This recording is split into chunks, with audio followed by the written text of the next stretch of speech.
Good evening, you guys. It's Eilers-Heffner, Rock Your Purpose Monday call. And so I'm just really excited. Something that I've talked about off and on. I've given little snippets here and there through other calls, but I kind of thought, let me put it all together in one place. And it's a good topic to cover for new people. So, we're all in different situations. We all have different ages of kids. Some people are working full time. Some are home with your kids. Some of you have kids that are grown. Maybe you're in the middle somewhere. Maybe you don't have kids at all. And it doesn't matter, because what I want to talk about, one, if it doesn't exactly pertain to you, which some of it definitely will, but if it doesn't exactly, you will recruit, or you do have someone on your team right now that can identify with, how do I juggle and balance all of the things, right? And so it'll all make sense at the end. And it definitely will add value to someone that you know. So, I worked full-time up until a year ago. I had 4 kids when I started my business. My husband, I still have 4 children. When I started my business, my husband was in school. My youngest daughter was only a year old. And so I really learned how to manage a house, keep the kids on a schedule, keep myself relatively healthy. I mean, I was really working a lot during that time on my own health issues, and I was struggling with not feeling super great. And I still managed to keep the house respectably clean, have meaningful relationships, and maintain all these things, right? And so I just figured it out. And even prior to that, I had learned to have some time that was just mine. For instance, when I was teaching, I taught for like 15 years. So even before I had kids, and I started having kids, and I'm like, well, how do I prep my class? How do I grade my quizzes? How do I get ready for a lecture and get prepared when I have a baby sitting here, And so I would set aside time in order to do that. And so then when Plexus came into my life, I was able to apply some of those principles that I learned juggling up until that point, and then just kept juggling. So, there are times that if we're working full time, like, you might want to get up 20 minutes earlier and do 20 minutes of Plexus work. Maybe you can squeeze in 30 minutes. Maybe you're not necessarily a morning person. So maybe it's better for you to drag yourself out of bed and get your workout in before you go to work. So you have to decide that for yourself. I am not super great at being super productive early in the morning. However, I am really good at getting up and getting to the gym, or getting up and getting a run. Well, when I could run, I could go for a run. Something that didn't require a lot of thought, I could still fit that in. So you have to decide that for yourself. Maybe getting up early isn't something you're interested in doing at all. That's fine. Maybe you need to stay up 20 minutes late. That is something that only you can decide. Can you guys hear me okay? Give me a thumbs up. Okay. So maybe what you can do is spend 20 minutes of your lunchtime working your Plexus. So not necessarily your whole lunchtime unless you want to, or maybe 2 days during the week out of your 5 days, you are going to spend your entire lunchtime working on your Plexus. Your employer does not pay you during your lunchtime. I just want to remind you of that. We are really good at having boundaries with our kids, or really good about having some barriers and reasons why we're not getting our Plexus done. But yet we feel that, and this is from experience, you guys, and working with the people that I've worked with for so long, is that we feel like, well, the only way I can get my work done and stay on top of this and meet these ridiculous expectations that they're putting on me is to work through my lunch. And that's just false. That isn't how this works. And honestly, no employer is going to change how they're treating you if you continue to fulfill them taking advantage of your time. So I don't know how else to say that. It's okay to have boundaries and say, this is my time. This is my lunch hour. I know when, I work with Melissa, and so even when I go in and cover, like, we like to go for a walk on those days, we like to get out of the hospital if it's nice out, stuff like that. And so maybe every day you're not necessarily spending your lunch hour doing Plexus, but then get your exercise in, right? Like do something that is your time during your lunch hour.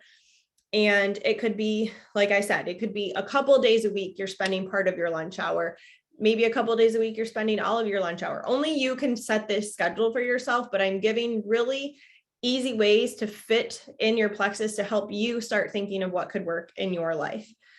Sitting in your car or even at your desk when your work is over and getting in 20 minutes of your Plexus. So I am very good about using my car time very well in lots of different ways. So when I get done at the gym, this is my current schedule, I get in my car and I am like, oh my gosh, I have all these ideas. I've worked out. I'm energetic. I've been thinking about all these things while I'm working out, whatever. And so I start messaging. I get a bunch of work done. I take phone calls when I'm driving.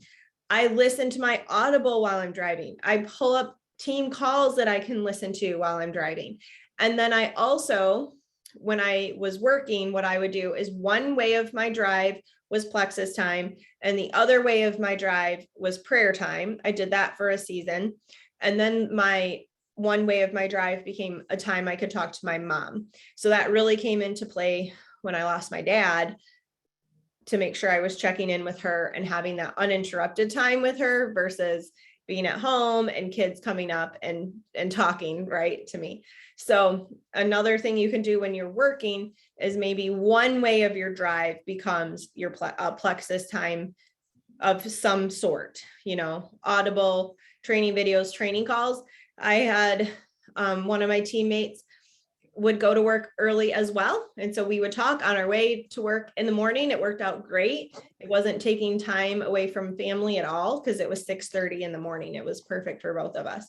And then, maybe you can't stay after work or at your desk or in your car for like 20 minutes and do your Plexus because you have basketball or you guys have swimming lessons or, but there might be some days that you can make that happen. If you, for some reason, get out of work early, this is a great time to sit down and do some Plexus work in your car at your desk before you go home, because your family's not expecting you at 4:30. They're expecting you at 5:00 anyway. You might as well use that time, honestly. And then getting extra Plexus work done on your days off is a really great idea. Front loading your week, having your list ready to roll. So something I've done for many seasons with Plexus is I've written out all of the people that I want to talk to. Now I have the Doe app and I will put in a list. I'll have a list. Okay, here's my list. And I make a list, I put it in the Doe app. Now, if I'm literally sitting on a stoplight, I can be like, all right, or a train, you're stuck. Okay, pull this up. Here's my list. Here's a person I can send a message to. So front loading your week and being organized, having your list of contacts ready to roll is really helpful. And then using like follow-up Friday to really do a lot of following up with the people that you have been sending messages to. So that is a really great tool. Follow-up Friday. Our IPA is IPA. So at the end of the week, when we've done all the tasks multiple times, we've completed a good IPA week, right? We don't, unless you want to start sharing with your sponsor, your IPA sheets and stuff like that, no one is really looking over your shoulder. We're saying, hey, are you doing these tasks? We've given you the sheets. We've given you the posts. We've given you these ideas of what an IPA session should look like, but it can be spread out and it can look differently. And by the end of the week, if all of those tasks have been done 5 times, then we're doing good, right? So maybe you do double reach outs on Monday and double follow-ups on Friday, right? It still works. And then really having some expectation management with your husband, with your family. So something I want to remind you of, if you are upset or complaining or irritated with your team or someone that turned off their subscription, or, oh my gosh, I can't believe this person is listening to me, and oh, my upline is a big pain in the butt, or whatever. If those are the things you're saying to your husband, what is your husband's job? It's to protect you. It's to say, I don't like you being stressed out. I don't like you being stressed and then not being able to give your best in other areas of your life, or for him to feel like he has to try and fix something else. Because who do we go to when we're like, I just can't believe that the kids did this and that and the other. All right. You know, you go to your husband and then you come up with this plan and they want to fix it. They want to fix us. They want to fix the situation. So if you are legit saying, oh, I can't believe this person and da, da, da, da, da, then they are not going to be supportive of your business because they don't want you to be in this situation. So really watch some of that and just recognize, like, let's all just recognize that we're dealing with people, and it's really hard for some people to make lasting change. That's where we're at. Now, we as Plexus people know that they can make change, and we empower people, and we're talking to them, and we have all this great, like 10 points of contact that has like, hey, I'm rooting for you, like legit has, I am rooting for you. Keep going, Susie. You know, it tells you to say that. Like, we have all these tools, but that doesn't mean that we can change or that we can make someone stay on their products. Okay. And, you know, some people in general are more coachable than others. And we deal with a whole mixture of people in this business, just like we deal with a whole mixture of people in healthcare and at the grocery store and at the tire store and whatever. It's normal and it's fine. So just watch how you're talking about your business and your frustrations to your husband. Don't complain about your business to your husband. That's what your upline is for. Okay. Number two, if you have set up a schedule for yourself and said, okay, hey, honey, I need on Saturday morning, I'm going to get up a little bit early, and I really want to get some Plexus work done before we take the kids to the park or whatever. And he decides to get up early too, or whatever, something happens. And he's like, hey, you're up early. Let's go to breakfast. Or, hey, you're up early. Come and help me with X, Y, and Z. Or, hey, let's do this. And you're like, okay, now you've also just shown your husband that your business isn't important to you, because you made a plan, you managed the expectation, you said, this is what I'm going to do. And then as soon as he says, hey, I need your attention, and you close your stuff and you run off to him, you're also showing him, I guess that Plexus stuff isn't that important to her because she just left it in the dust. Okay. So it doesn't mean that we don't pivot, and it doesn't mean we don't give our husband attention. Now, if you've ignored your husband for 3 weeks and he literally just wants to have time with you, then that is on you. You do need to make time for the people in your life. Okay. So I'm not saying ignore your husband, and then when he's like wanting you to drop Plexus, like there's a reason he wants you to drop your Plexus work if you haven't had any meaningful time with him. So that is something you want to consider too. So enlist your husband in helping. And this, you have to figure out what works for you. You can either say, hey, if you help me with the dishes and we get the kids to bed on time and da, da, da, da, da, I'm going to make your night worthwhile, right? Yeah. Hey, I got some extra energy and time for you, honey, because I need help with these things.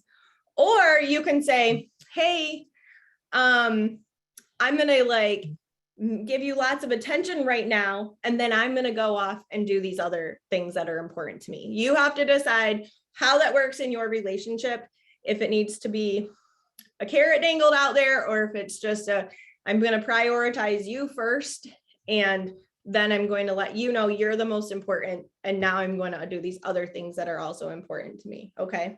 So I would like to say, make sure you're taking care of your husband. Okay. That is very important in a marriage relationship. And again, don't expect your husband to want to help you with a bunch of stuff when he's not he's not feeling loved. Okay. That's important. And I don't care if you're doing Plexus or not.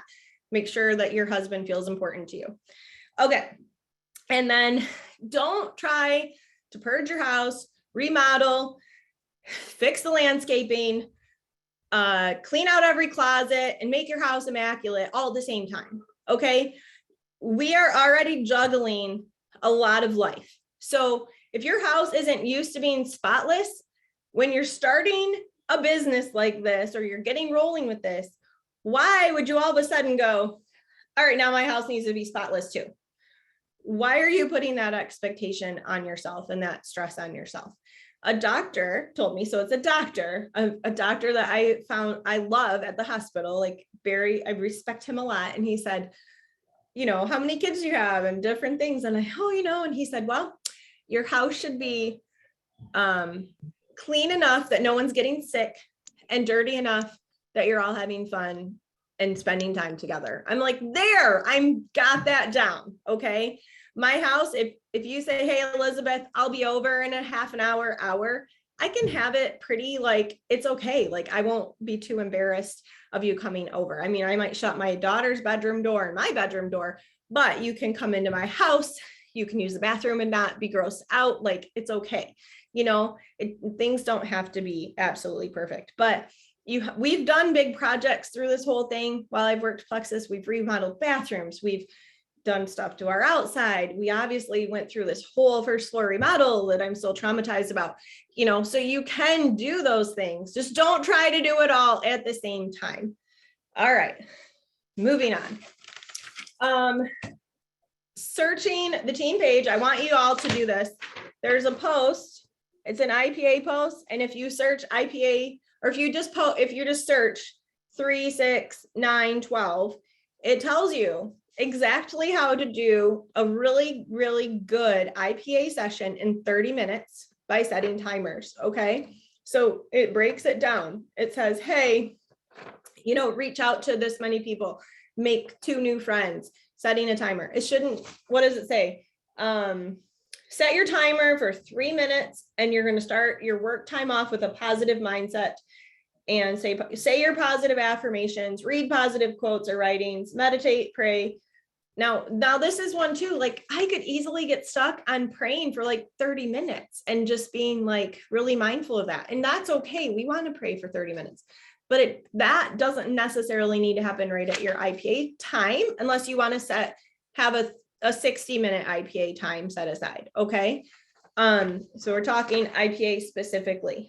6 minutes finding 3 new friends on Facebook. It should definitely not take more than 6 minutes to find 3 friends, to friend 3 new people on Facebook. Okay. So setting timers and not getting lost in the scroll, not getting distracted by those things.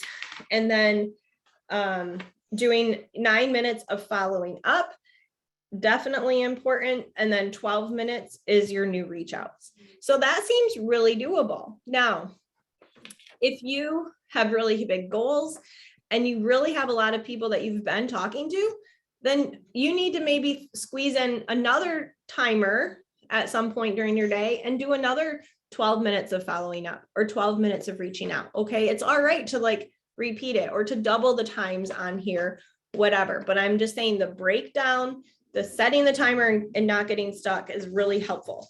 Also, setting a timer to challenge yourself to clean the kitchen faster, to fold the laundry faster, to get the bathroom clean faster, whatever that is. Like set timers for yourself. Like I have 30 minutes. I'm going to clean the kitchen and do what I can in 30 minutes. And you're going to stop at 30 minutes. You're giving it 30 minutes in a day. That's a lot of time to get done a lot of things in the kitchen. Okay.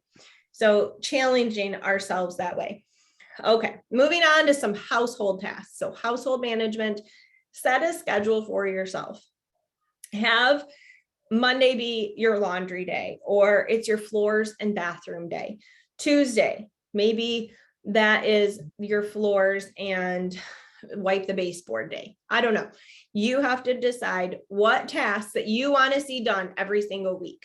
What you want vacuumed every week, what you want swept up every week, what things need to be wiped down every week. You have to decide those things for yourself and then set a schedule. And I don't write down 20 things for each day. I have 2 big tasks for each day. And then I take my to-do list and I also work on some of those tasks each day. So I take my brain dump of, okay, we got to call the orthodontist to follow up with some stuff. I got to buy school uniforms for the kids. Done. Okay. We did that today. I feel very accomplished. Fill out the paperwork for the new dentist, whatever. I'm going to take my to-do list and I'm going to also fill it in to these non-negotiables that I have set for each day of the week. And then again, there could be some pivoting involved if we get, I don't know, let's say a kid decides to break his toe playing basketball barefoot. Okay, now we have a doctor's appointment. So maybe that mandatory task didn't get done. It moves to the next day. Okay, that's fine too. And then making sure like kids are picking up their rooms every day, making sure we're doing a quick pickup in our room or our office every day. Cleaning the kitchen every day is important. So the other thing that I have done is I've made a master list of all the things that we do that my house needs. Okay. How I've written it makes sense to my brain and my kids because I'm teaching them, right? I have a clean the kitchen day. So I assigned Monday through Friday and then Saturday and Sunday. Saturday and Sunday are my husband's days.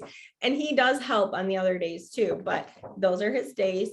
And then I paired up kids because they're older now. When they were little, obviously this would be me cleaning the kitchen every evening.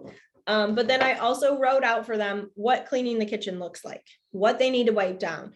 Legit, it's like put away leftovers, put away the ketchup because there's always ketchup or dressing out. Put away any extra ingredients from dinner, like make sure those get put away. Load the dishwasher, put away the clean dishes, wash the pots and wipe this, wipe that, like legit, because it says empty the trash if it's full. Because if I don't have this, I have older children now that will say, well, you didn't say I had to put away the ketchup. It's on the list. Okay. It's on the list. And then you're also not arguing with your children because you're saying it's on the list. Just look at the list, follow the list. That negates a lot of the back and forth too. Okay. And then I took and I just wrote out, okay, I have my bathroom. It's a little bathroom off of our kitchen by our garage entry. So I call it the kitchen bathroom. I know it sounds funny to say that, but I have that delineated. I have the kid bathroom, all the tasks that need to be done in those areas. And then what I can do, these are laminated. I'm such a nerd and bought a laminator, but I can take a dry erase marker and I can indicate on here which things need to be done and say, here you go, guys. You can, and I do this different ways now that they're older. Some days I say, you guys can all sign up for chores, make sure they're all signed up, get them all done, or I will assign them. It depends what kind of mood they're all in, if I can trust them to divvy them up properly or if they need some intervention.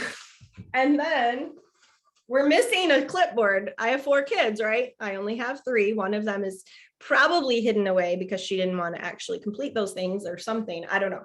So they're color coded and then they have a job and a list. So this is our Monday master chore list where each kid has to complete the chores on their list. Okay, so my master list is more for like, okay, it's Tuesday or it's Wednesday, so we need to do these couple extra things, right? So each kid has a clipboard. Before we redid our kitchen, I had like lists like this, but they were just in a pocket on the bulletin board in the kitchen. And so I could pull them out. So the clipboards have been a newer thing, but I'm actually excited about this too, because it allows me to add to this and then hand them a clipboard. Here you go. Here's your clipboard for the day. Here's your clipboard for your getting ready or getting school stuff done or whatever. I can just hand them a clipboard and that way they can check it off. They can keep track and it empowers them to take more ownership. So that was something that has worked really well for me. That's one idea.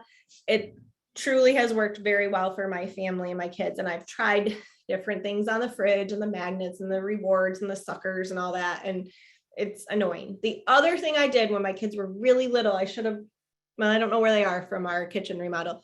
I'd get those little tiny jars, like baby food jars, or even like the ProBio 5 bottles or whatever. And we spent a day and we decorated them. I helped them glue paper on and they draw it on it and they wrote their name. And then those colorful rocks, those little polished rocks that you can get at like, I don't know, Cracker Barrel or at the zoo, just places. My kids have always loved these little polished, colorful rocks. And so we had rock jars, they're rock jars. And so when they were little, like 2, 3, 4, 5, if they did a job, I'd say, okay, folding these dish rags or these hand towels, whatever, that's a 2 rock job or a 3 rock job. And then they would get their reward. They would earn their rocks and put them in their jar and fill up their jar.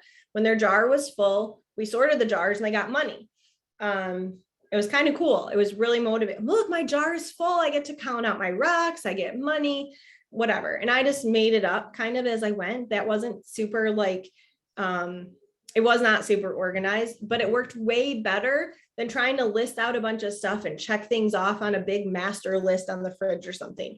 Because they were little. That list they didn't really care. Checking stuff off didn't care, but seeing their rock jar fill up, that was meaningful to them. And then I could say, hey, I need you to do a job. It's a 3 rock job. It's a 4 rock job, whatever it was. And that if I really needed it done, I'm like, hey, it's 6 rocks, load them up to get them motivated to participate. So I've kind of forgot about my rocks, and I'm glad I remembered. I was actually talking to Melissa about this, I think at convention or something. And I'm so glad I remembered it because it did work really well when they were little. All right. And then the other thing that we've talked about is time blocking, right? Time block, just time block your life. You have a 1 and a 3-year-old. What's your problem? Why aren't you time blocking? I'll tell you why you're not time blocking when they're 1 and 3, because somebody got up and puked in the middle of the night and now your schedule's off in the morning, or somebody got up and spilled their milk or whatever. It's really challenging to time block when you have a lot of moving parts all of the time. However, what works really, really well is to have a routine and a flow of your day that is consistent. So we would get up, have breakfast, have outside time. Maybe I'd set craft time, whatever it was. I was in control of this schedule. Hey guys, this is what we're doing. So that way, if it took longer to throw the laundry in, because I'm also cleaning the kitchen and doing the laundry and whatever while we're doing things. I'm not just going to go outside and not put laundry in the washing machine, right? I'm going to put the laundry in and let it wash while we're out for a walk. Having outside time, having one-on-one time, or 1 on 4 or 1 on 3 or 1 on 2 time with the kids, doing stuff that is meaningful and helpful and productive to them. Hold on, dog's gonna scratch. Pretty crazy. It wasn't a kid interrupting, it was the dog. Okay, so then we had a hard stop. So flow of the day, and maybe this is different for you every day, but you have a flow with a hard stop. So lunchtime, hard stop. It's lunchtime. After lunchtime, it is quiet time, nap time, mama's work time. Okay, you've filled their little cups. You've spent time with them. You've fed them twice now, at least. If you haven't, maybe you give them a snack too. You have been with them, okay? So now it's okay to say, hey, you're going to do quiet time in your room, or you're taking a nap, whatever stages they're at, and that is your Plexus time. Do not clean your house when your children are sleeping. Stop doing that. That's ridiculous. You can clean while they're awake. I am dead serious. I see you guys laughing, and I am dead serious. There is no reason to spend your time when they're sleeping cleaning your house, okay? Teaching them to play on their own. It's okay. It's okay for them to entertain themselves. My 7-year-old was like, I'm bored. And I said, I'm not your source of entertainment. Well, you're my mother. I said, yes. And I am here to meet your basic needs and to pray for you and to teach you to be a good member of society. My job is not to be your constant source of entertainment. She's spoiled because she's the 4th. There's always something to do. When her whole life, there was always something there to entertain her. So if there isn't, she's like, come again? What do I need to be doing here? So anyway, it's okay. It's all a work in progress. And then having special toys for them. So we have this big train set, the wooden train set. It's one thing I've kept because I'm like, kids come over here sometimes. I love it when I have extra kids. The train set provides hours of entertainment, but it's something that I'm in control of, right? It's something that I'm like, hey, it's time to play with the trains. My oldest loved My Little Ponies. she would entertain herself with My Little Ponies for a very long time, for couple years, like 3 years. She would play her My Little Ponies and be off on her own little world. And there's a baby crawling after her, My Little Ponies. I'm like, okay, I'm sorry, you're probably gonna have to play in your room or wait until I have him off of the floor. But right now it's his floor time, whatever, it's okay. Play-Doh is great, you guys. Set them at the table, get out your list and your phone and your computer, however you're doing your work, and let them play Play-Doh next to you.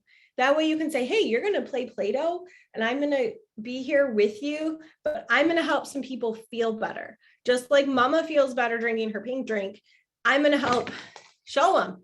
I'm going to help Susie feel better from her headaches. We don't want Susie to have headaches, do we? So let me help her.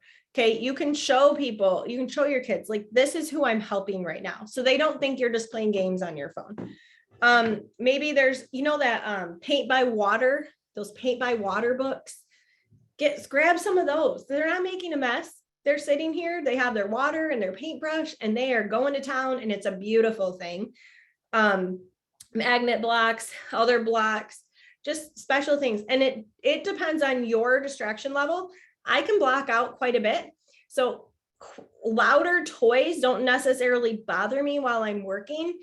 And so I also knew where they were, right? If they had something that was louder and they were still making the noise with it, then I was like, okay, I'm good. I can still hear them making noise. Okay.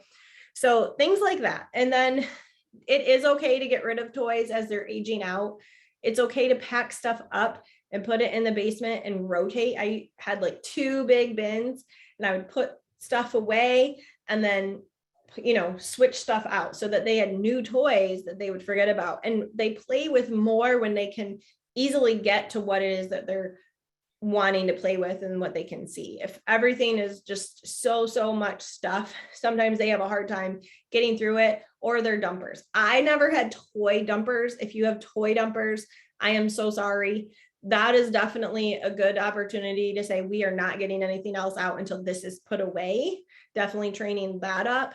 My kids were not big on just dumping toys out and walking away. That wasn't a thing. So if you have that, I'm sorry, but it's easy to manage. Okay.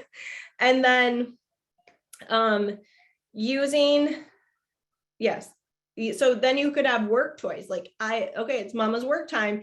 I have this special bin. Let's see what's in the special bin today. And maybe you need to rotate through that stuff. Maybe you need to go to the dollar store, wherever, and get some things that are special mama's work time things to do. And that's okay too. And then here's another one. This is a really basic tip, but when they're in the bathtub, clean your bathroom. That's when you clean the bathroom. Obviously, if you have an infant that cannot support themselves in the bathtub, you're not doing this.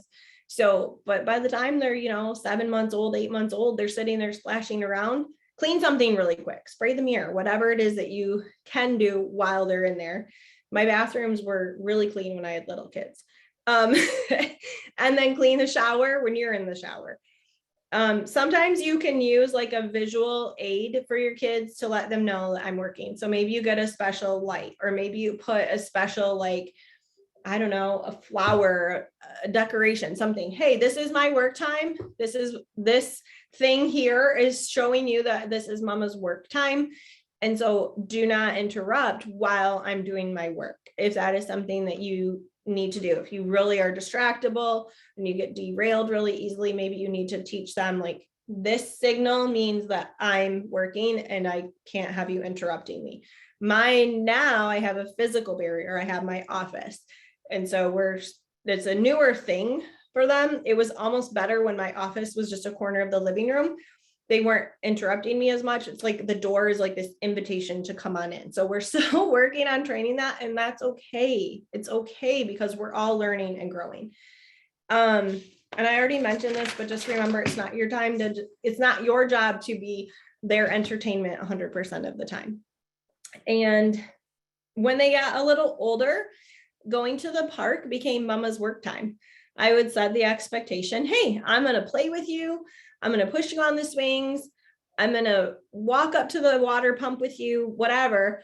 And then I would let them know in 10 minutes, I'm going to go and do some work. And I'd sit on a bench and I'd get my Plexus out and I could still watch them, and they had barriers, do not leave the wood chips, whatever, I gave them the barrier, I gave them the time, and I tell them, go practice some tricks that you can show me when I'm done with my Plexus work time, whatever it was. And so then I would work for 15 minutes and then go join them again on the playground. Now, I know if you have real littles, you may not be able to do that. This is just an idea and something to keep in mind as they get older. And then really picking what is the most important thing to you every day. And I've said this so many times, but it's not realistic to write down a to-do list and have your Monday schedule and just go to town. That's not realistic. It's setting you up to fail. But thinking of what is reasonable to complete, and this is when you're working full-time, kids or no kids, setting up reasonable expectations for yourself, breaking apart what it is that you have to do, and then figuring out what is the most important thing to do on Monday, what's the most important thing to do on Tuesday, and just give yourself a couple things. It doesn't mean you're not doing more and you're not doing other things. It just means those are the non-negotiables for that day.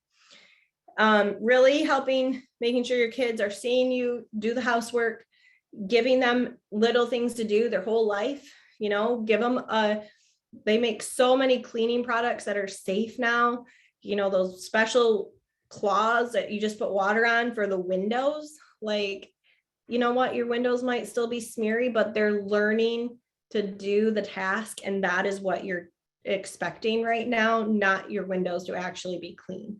And cooking with your kids. I have always cooked with my kids. And in fact, one of my oldest, a friend's mom was like, how do you get them to cook? I'm like, I've always had them cook with me. Always. They've always been in the kitchen with me. We've gotten the plastic knives that won't cut them, the pumpkin knives, like pumpkin carving knives. They may not be able to efficiently cut something, but they're in there and they're participating and they're smelling the onion and the cabbage and whatever. They're doing the things. And now my almost 12-year-old, but for like the last year or so, has been able to legit make dinner. So that has been a huge payoff, right? And then, letting your husband know after bedtime, I really want to watch a show with you. Can you do the dishes, or can you do this or that while I finish up my Plexus work for 20 minutes and then I would like to watch that show with you? Or, hey, I'm really not interested in this series. Can you watch it on your own? I really wanted to get some Plexus work done. You have to give and take. And again, this is a give and take. So you still want to give to him and give him time, but also making sure he knows that this is important to you too. And I'll say it again, when your kids are sleeping, it is not the time to clean your house. Okay. And then I always found it really important to tuck my kids in. So when I was leading a call or stuff like that, yes, my husband tucked them in, or I would kiss them and hug them and stuff before I would get on the call. But I loved doing that. So that was something that was always really important to me when my kids were little. And so I would do like 15 minutes with each kid. So, that's an hour. That's a lot of time to spend doing bedtime. But because I was giving them free time, like, here, entertain yourselves for a time, I thought it was a really good way for us to end the day. And so it gave me 15 minutes, book, snuggles, prayer. Okay, good night. And I would try to shimmy it down to like 10, but it was really more like 15 minutes. And Plexus work, life, all of it, it's not perfect. There were many times that Ella was always, my oldest, was always the last one that I tucked in on book club night. And so by the time book club is ending, here's Ella on my phone, and here's Rochelle. Ella, is your mom sleeping again? Yeah, I was. Because we're here to do our very best and to grow every day and to put changes into place over time so that we can all learn and grow and do better, right? It's not about perfection. So just remember that. And then remember to think about things you can put in place now so that as the school year does start here in the next couple of months, I don't even want to think about how soon this is for some of you people, especially down south, but we want to be thinking now, what are things and routines that I can establish now with my family in order for this next stage of life to be successful. Okay. So think about it, brainstorm, brain dump, none of it has to be perfect, but you don't want to wait until the night before school starts and then go, oh my gosh, how am I going to do this Plexus work now that I have to do X, Y, and Z with school schedules? You got a preschooler, so you're running that one, and this one gets on the bus, all the things. So hopefully this was really helpful. If you guys have any other questions, any other specifics on this, or just need to talk it out, please, reach out to your sponsor and we'll get you the answer that you are looking for. Okay. Because that's why we're here. So, all right. Thank you so much.